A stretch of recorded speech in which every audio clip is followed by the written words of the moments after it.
નમસ્કાર દર્શક મિત્રો, અભિપ્રાય ન્યૂઝમાં તમારું સ્વાગત છે। કેન્દ્ર સરકાર દ્વારા જાહેર કરાયેલા જીએસટી રિફોર્મને લઈને ભારતીય જનતા પાર્ટી દ્વારા દેશવ્યાપી ઝુંબેશ હાથ ધરવામાં આવી છે। 22 સપ્ટેમ્બરથી 29 સપ્ટેમ્બર સુધી ઘટ્યો જીએસટી, મળ્યો ઉપહાર, ધન્યવાદ મોદી સરકાર અભિયાન હેઠળ લોકોને નવા સુધારાની માહિતી પહોંચાડવામાં આવી રહી છે।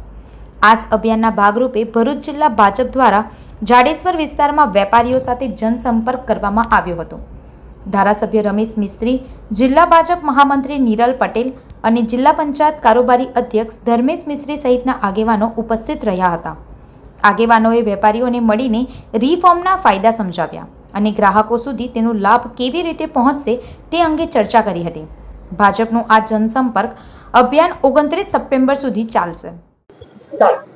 પ્રધાનમંત્રી શ્રી નરેન્દ્રભાઈ મોદીએ 15 ઓગસ્ટના દિવસે દિલ્હી લાલ કિલ્લા ઉપરથી સમગ્ર દેશની જનતાને વચન આપ્યું હતું આગામી સમયમાં જીએસટીના ભાવમાં મોટા રિફોર્મ્સ કરીને 22 સપ્ટેમ્બરથી સામાન્ય નાગરિકને લાભ થાય એ પ્રકારેનો કાયદો અમલમાં આવશે।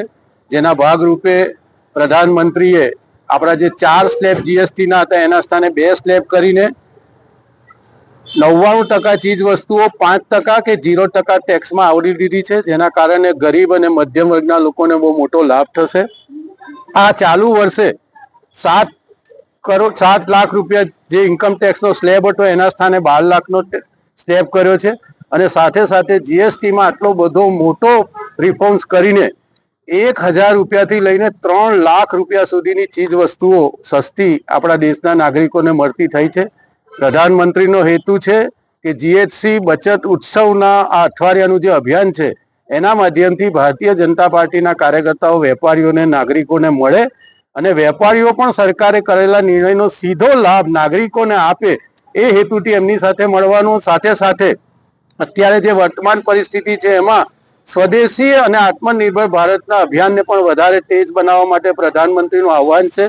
લોકો સ્વદેશી ચીજ વસ્તુઓ વાપરે અને એનો આગ્રહ રાખે એટલા માટે વેપારીઓ સાથે પણ આ બાબતમાં વિસ્તૃત ચર્ચા શરૂ થઈ છે અને લોકોના મનમાં પણ આ વસ્તુ છે કે આપણે આપણા દેશમાં બનેલી ચીજ વસ્તુઓનો ઉપયોગ કરવો, જેના કારણે આવનારા દિવસોમાં આપણી દેશની કંપનીઓ મજબૂત થાય અને રોજગારી આપણા દેશમાં વધે એ હેતુથી પ્રધાનમંત્રીનો આ હેતુ છે, જેને લોકો ખૂબ સહયોગ આપી રહ્યા છે અને વેપારીઓ પણ અને સામાન્ય નાગરિકોના ચહેરા ઉપર પણ પ્રધાનમંત્રીના નિર્ણયને લઈને ખૂબ આનંદની લાગણી।